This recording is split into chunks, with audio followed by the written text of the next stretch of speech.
करोड़पा थाना सदर के इलाके मोहम्मद मुराद में दो बरादरियों में तफादुम। मजीद देखते हैं हसनैन खान की इस रिपोर्ट में। कहरड़पका थाना सदर के इलाके मौजा मोहम्मद मुराद में दो बरादरियों का आपस में तसादम। अरिया बरादरी के अफराद ने अरई बरादरी के 3 अफराद को जो है शदीद जख्मी कर दिया।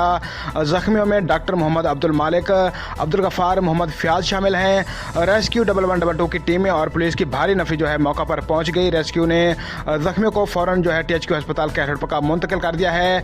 अरिया बरादरी के 10 से ज्यादा अफराद मकई की फसल में छुपे हुए थे कि छुपे हुए अफराद ने रोड से गुजरने वाले अरई बरादरी के अफराद पर कातिलाना हमला कर दिया।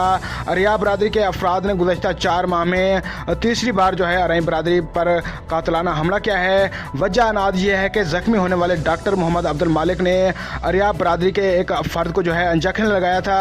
इंजेक्शन लगने के 15 दिन बाद जो है मरीज वफात पा गया था। अरिया बरादरी के अफराद के खिलाफ जो है छापे मारे जा रहे हैं, लेकिन अभी तक जो है अरिया बरादरी का कोई भी फर्द जो है गिरफ्तार ना हो सका।